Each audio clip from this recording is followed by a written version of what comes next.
So in this video I'm going to show you how I adjusted camber on this MK1 Ford Focus, which has a McPherson strut suspension on the front. So I'm doing this because there's too much camber. I've got too much negative camber on the front wheels. So I've bought this tool here, which you can find on eBay and AliExpress. I'll put a link in the video description to it. But you can see you've got a magnet here which is at 90 degrees to this spirit level. You stick this to the brake disc and this will tell you the degrees of camber that you are running. It's also got this bed here which is adjustable independently of this main bar, and the purpose of this is so you can zero out the camber measurements if the car is not on a flat surface.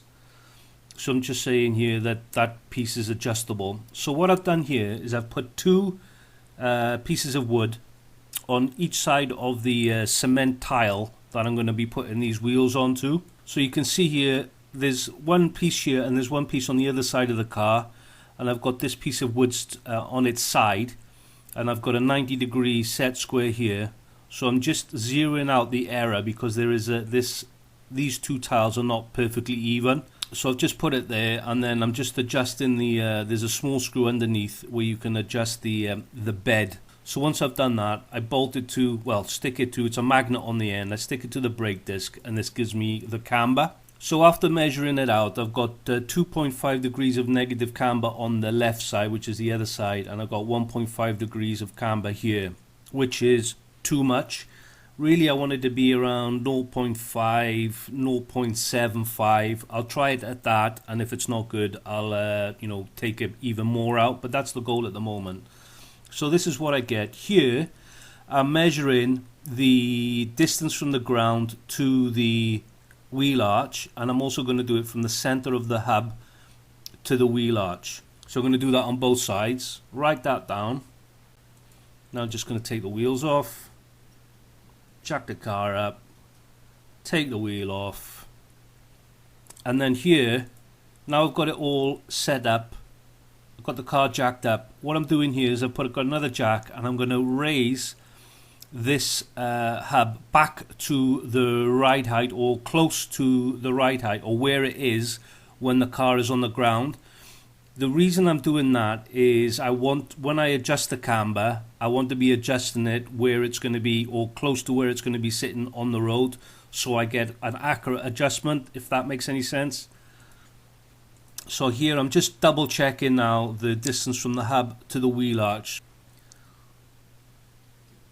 And now I've done that, while it's still supported under the jack, I've got a spring compressor here. So I'm just going to tighten the springs here, just so they're not forcing it down on they're not forcing the damper down so much. And that's just going to make it easier for me to knock the hub down off the end of the damper to make your adjustment.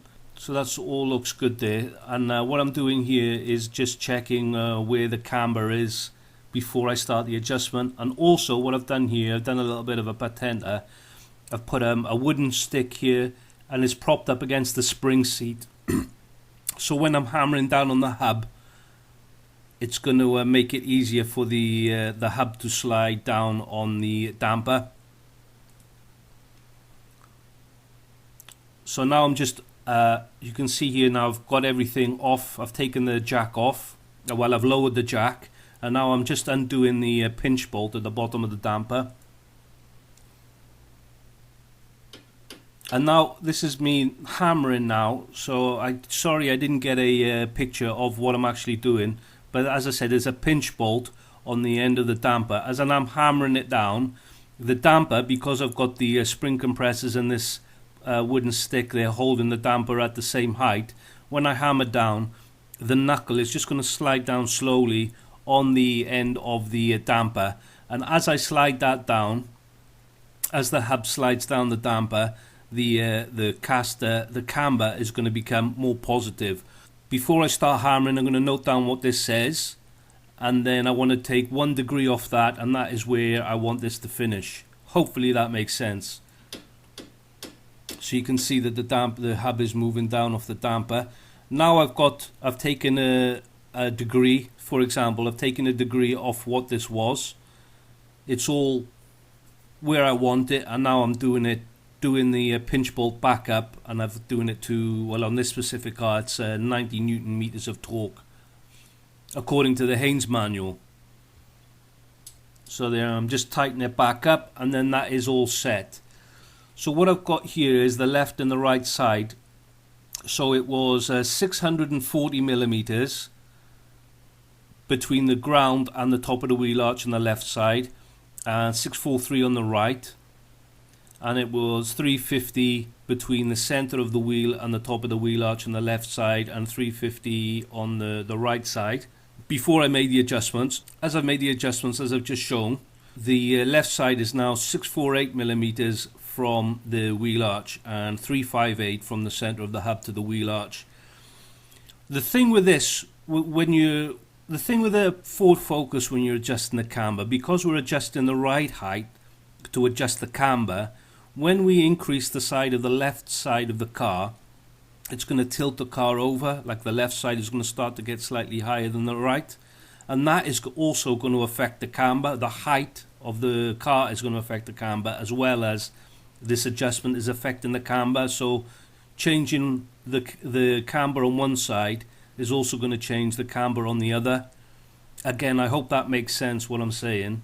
So just to illustrate the point, now I've lifted the left side up to 648. I've measured the right side again, and we can see that it's lifted it as well. So it's now at 648 and 358. So basically the right height on the left and the right is now identical, which I suppose kind of makes sense. Just because I've lifted the left, that is going to have some effect on the right side of the car as well. So I'm just measuring the camber again now on the right hand side, because obviously it will have changed a little bit because of the left side of the car is slightly higher. So I'm measuring the camber, and now we've got 1.1 degrees of camber now on the right, whereas we had 1.5 before. So lifting the left has taken 0.4 degree off the right hand side. So I want this, as I said, I want it to be around 0.75 degrees of camber, 0.5, something like that. So that is, so basically I want to take, say 0.5 degrees of camber off the right wheel now. So again, same process here, jack under the hub, I put the stick here. One mistake I made here was I put the stick at this angle. I should have put the bottom of the stick more out, because it didn't really support the damper properly. Anyway, that's by the by. And I'll just put everything back together, and I'm just going to check now where the camber is after I've made all the adjustments. So I'm just zeroing out the ground again, just to make absolutely sure.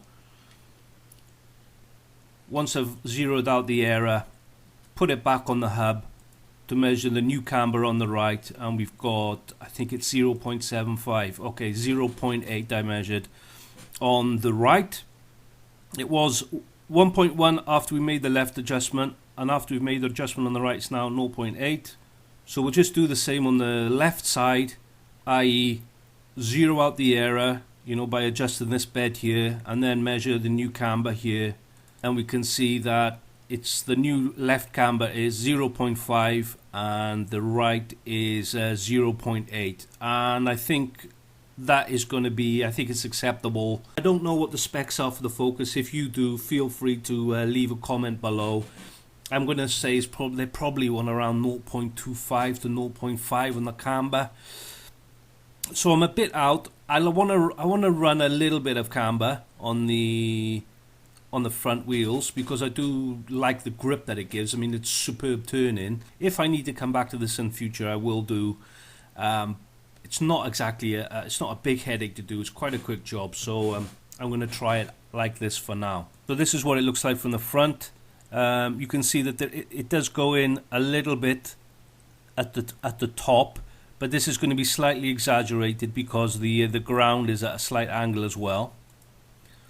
So that's the right side, and if you come to the left side, it looks sort of quite vertical, but again there's a bit of slope in the ground in this direction, so that's going to make it look more vertical than it actually is. And that is it. That is how I did it, guys. I mean, I'm not saying it's correct. I'm saying this is what I did. If you think I've done any mistakes or there's any ways I can improve it, feel free to leave a comment below. hopefully it's helpful, gives you some confidence to give it a shot yourself.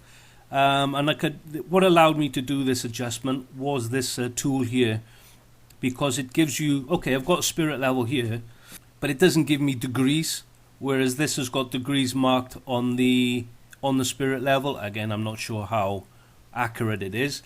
And on top of that, it also gives you the adjustment to zero out if the ground is not level, which is really helpful, I think, in my opinion. So that's it, guys. As always, if you used this tool before, let me know what you think. Any feedback is much appreciated. That's it for now. Look after yourselves, and I'll see you again in the next video.